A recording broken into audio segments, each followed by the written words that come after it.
So that's why the altar is so important, because when you go to it now, when you go, you put yourself on the altar, you go to the altar.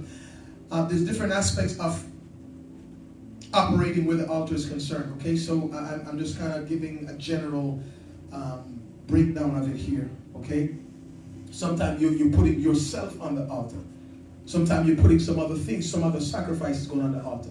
When we come into the service, your praise is a sacrifice that you brought to give up at this altar. You follow what I'm trying to say? So the sacrifice varies, but the altar of God is permanent in your life. Are you following what I'm trying to say? Okay? You can put various things on it. You can put your flesh on it. You can put your will on it. You can put the sacrifice of praise on it. You can put various things on it that is pleasing and acceptable unto God.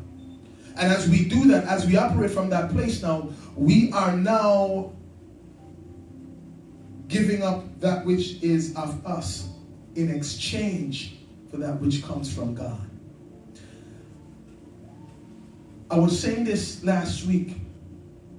I didn't bring it out as the way I wanted to bring it out, but I was saying this to us, friends, that in the occult world, why many people go to the occult practices and all of that is because people know that they have an established altar that they're getting answers from.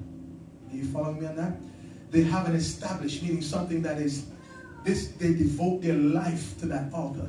So they know that these people have access to whatever spirit or whatever influence that's behind the altar. Why do people come to church?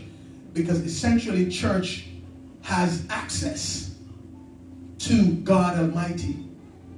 So church acts as the altar that does the transaction between heaven and earth. That's what you are. You are the transactor. You are the one that does the transaction at the altar between heaven and earth.